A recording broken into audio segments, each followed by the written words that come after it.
This channel does not promote any violent, harmful, or illegal activities. All content provided by this channel is meant for an educational purpose only.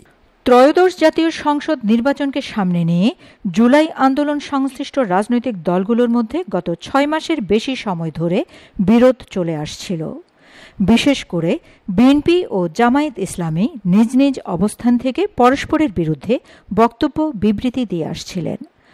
Awami লীগকে ঠেকানোর বিষয়ে তাদের মধ্যে ঐক্য থাকলেও নির্বাচন পদ্ধতি, জুলাই ঘোষণা, জুলাই সনদকে সংবিধানে স্থান দেওয়া নিয়ে স্পষ্ট বিভাজন রয়েছে। আর এই বিভাজন আগামীর রাজনীতিতে নতুন নতুন সংকট তৈরি করছে। ফলে অন্তর্বর্তীকালীন সরকারের পক্ষ থেকে আগামী বছরের 15 ফেব্রুয়ারির মধ্যে নির্বাচন হওয়ার গ্যারান্টিমূলক বক্তব্য দিলেও দেশের অধিকাংশ মানুষ তাতে আস্থা রাখতে পারছেন না। অনুসন্ধানে জানা যায়, জুলাই পরবর্তী আওয়ামী লীগবিহীন বাংলাদেশে বাংলাদেশ জামায়াতে ইসলামী আগামী জাতীয় সংসদ নির্বাচনকে মাথায় রেখে ধর্মভিত্তিক রাজনৈতিক দলগুলোকে এক মঞ্চে আনা যায় কিনা তা নিয়ে প্রকাশ্য ও গোপনে আলোচনা শুরু করেছিল।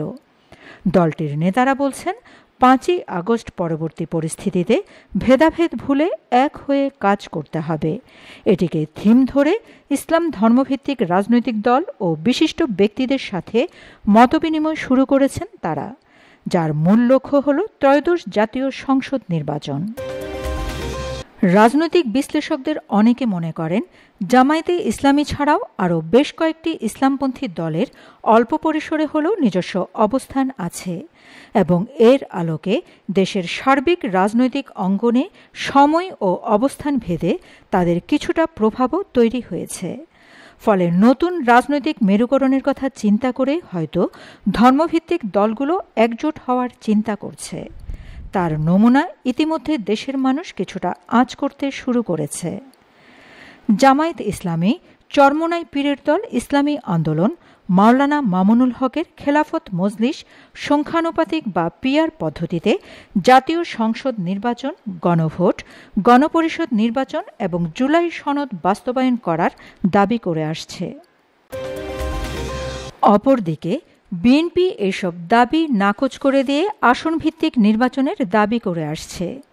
জুলাই সনদ বাস্তবায়ন বিষয়ে দলটি বলেছে, এ ব্যাপারে আগামী সংসদেই ফয়সালা করবে। রাজনৈতিক বিশ্লেষকরা মনে করেন, জামায়াতে ইসলামী সহ কয়েকটি রাজনৈতিক দল অন্তর্বর্তীকালীন সরকারের অনেক সিদ্ধান্ত গ্রহণে প্রভাব বিস্তার করে আসছে। রাজনীতিতে তারা আসলেও কিন্তু এককভাবে নির্বাচনে আগে কখনো তেমন সফলতা পায়নি। প্রসঙ্গত, 1978 সালের 18 নভেম্বর তৎকালীন রাষ্ট্রপতি ও বাংলাদেশ জাতীয়তাবাদী দল বিএনপির প্রতিষ্ঠাতা general Ziaur Rahman political party right অধ্যাদেশ জারির মাধ্যমে সংবিধান সংশোধন করে ধর্মভিত্তিক রাজনীতি করার সুযোগ দেয়। সেই সুযোগ নিয়ে তখন নিষিদ্ধ ইসলামপন্থী কয়েকটি দল রাজনীতি শুরু করে এবং প্রথমবারের মতো 1979 সালের দ্বিতীয় জাতীয় সংসদ নির্বাচনে অংশ নেয়। এসব ধর্মভিত্তিক দলগুলো তখন থেকে জাতীয়তাবাদী বিএনপির ছায়ায় রাজনীতিতে প্রভাব বলয় তৈরি করতে শুরু করে। এর মধ্যে বাংলাদেশ জামায়াত ইসলামী অন্যতম। তারই ধারাবাহিকতায় 1991 সালের 5ম সংসদ নির্বাচন পরবর্তীতে জামায়াত ইসলামী বিএনপিকে সরকার গঠনে নৈতিক সমর্থন দিলেও সংসদে বিরোধী দল হিসাবে অবস্থান নেয়। পরবর্তীতে 2001 সালের 8ম সংসদ নির্বাচনে বিএনপির সাথে জোটবদ্ধ হয়ে সরকারের অংশ হয়েছিল জামায়াত। দেশে এই মুহূর্তে জামায়াত ইসলামী সহ 11টি ইসলামপন্থী দল নির্বাচন কমিশনে নিবন্ধিত। সাধারণত নির্বাচন এলে বরাবরই ইসলামপন্থী দলগুলোর মধ্যে তৎপরতা বেড়ে যায়, তবে এবারই প্রথম জামায়াত ইসলামী বেশ কয়েকটি দল নিয়ে বিএনপির বিরুদ্ধে মাঠে থাকার সিদ্ধান্ত নিয়েছে। তারই ধারাবাহিকতায় অবিলম্বে জুলাই সনদের বাস্তবায়ন সহ 4 দফা দাবিতে ইসলামী আন্দোলন বাংলাদেশ ও বাংলাদেশ খেলাফত মজলিস রাজনৈতিক মাঠে নামছে। 4 দফার মধ্যে রয়েছে জুলাই সনদের বাস্তবায়ন এবং আইনি ভিত্তি, দ্রুততার সঙ্গে ফেসিবাদের বিচার নিশ্চিতকরণ, ফেসিবাদের দোসরদের রাজনীতিতে পুনর্বাসন বন্ধ করা এবং পিআর পদ্ধতিতে নির্বাচন। এর নেপথ্যে থাকছে জামায়াত ইসলামী।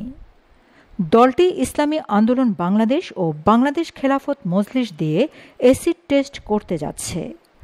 অন্তর্বর্তী সরকার ও জনগণের পালস বুঝে কিছুদিনের মধ্যে বিএনপির সঙ্গে ফাইনাল খেলতে মাঠে নামবে জামায়াত ইসলামী। প্রসঙ্গত, 4 দফা দাবিতে যুগপৎ কর্মসূচিতে যাচ্ছে জামায়াত, এনসিপি সহ 8টি দল শিরোনামে শনিবার দৈনিক প্রথম আলোতে একটি খবর প্রকাশিত হয়। এর প্রতিক্রিয়ায় এনসিপির জ্যেষ্ঠ যুগ্ম আহ্বায়ক আরিফুল ইসলাম আদিব ফেসবুকে এক পোস্ট দিয়েছেন। সেখানে তিনি বলেছেন, জাতীয় নাগরিক পার্টি এনসিপি এখনও কোনো জোট বা যুগপৎ আন্দোলনের বিষয়ে সিদ্ধান্ত গ্রহণ করেনি। আদিবের এই পোস্ট নিজের ফেসবুক পেজে শেয়ার করেন এনসিপির আহ্বায়ক নাহিদ ইসলাম। এদিকে 4 দফা দাবিতে যুগপৎ কর্মসূচিতে যাওয়ার সংবাদকে বিভ্রান্তিকর বলে মন্তব্য করেন এবি পার্টির চেয়ারম্যান মুজিবুর রহমান মঞ্জু ও সাধারণ সম্পাদক আসাদুজ্জামান ফুয়াদ। কোনো রাজনৈতিক জোট কিংবা যুগপৎ আন্দোলনে যাওয়ার সিদ্ধান্ত হলে তারা দলীয়ভাবে জানাবে। নুরুল হকের নেতৃত্বাধীন গণ অধিকার পরিষদের সাধারণ সম্পাদক রাশেদ খান বলেছেন, জোটবদ্ধ হলে কারো সঙ্গে যুগপৎ আন্দোলনে যাওয়ার বিষয়ে তিনি কিছু জানেন না। বাংলাদেশ নেজামে ইসলাম পার্টির নির্বাহী সভাপতি মাওলানা একেএম আশরাফুল হক বলেছেন, আসনভিত্তিক নির্বাচন পদ্ধতি একটি মীমাংসিত বিষয়। এখানে সংস্কারের কোনো অবকাশ নেই। আনুপাতিক তথা পিআরের মতো আজগুবি নির্বাচন পদ্ধতির দাবি করছেন, এর মধ্যে কিছু ইসলামী দলকেও আমরা দেখতে পাচ্ছি। অথচ পিআর পদ্ধতি নির্বাচন একটি ইসলাম বিরোধী পদ্ধতি। দলটি বিএনপির সঙ্গে জোটবদ্ধ হতে চায়। রাজনৈতিক বিশ্লেষকরা মনে করেন, এই মুহূর্তে জামায়াত ইসলামীর নেতৃত্বে যুগপৎ আন্দোলনে যাচ্ছে না এনসিপি, এবি পার্টি, গণ অধিকার পরিষদ সহ মধ্যপন্থী দলগুলো। তারা বিএনপির সঙ্গে জোটবদ্ধভাবে নির্বাচন করতে আগ্রহী। কেননা বিএনপি আগেই ঘোষণা দিয়েছে, নির্বাচনের সংখ্যাগরিষ্ঠতা পেলেও জাতীয় সরকার গঠন করবে। জামায়াত ইসলামী ছাড়া জুলাই আন্দোলনের সংশ্লিষ্ট দলগুলোর সঙ্গে জোটবদ্ধ নির্বাচনে অংশ নিতে আগ্রহী বিএনপি। সেই কারণে এনসিপি, এবি পার্টি, গণ অধিকার পরিষদ সহ মধ্যপন্থী দলগুলো এখন বিএনপির সবুজ সংকেতের অপেক্ষার প্রহর গুনছে। Shamima Chowdhury Shammi, BNA news 24। আমার সোনার বাংলা, আমি তোমায় ভালোবাসি।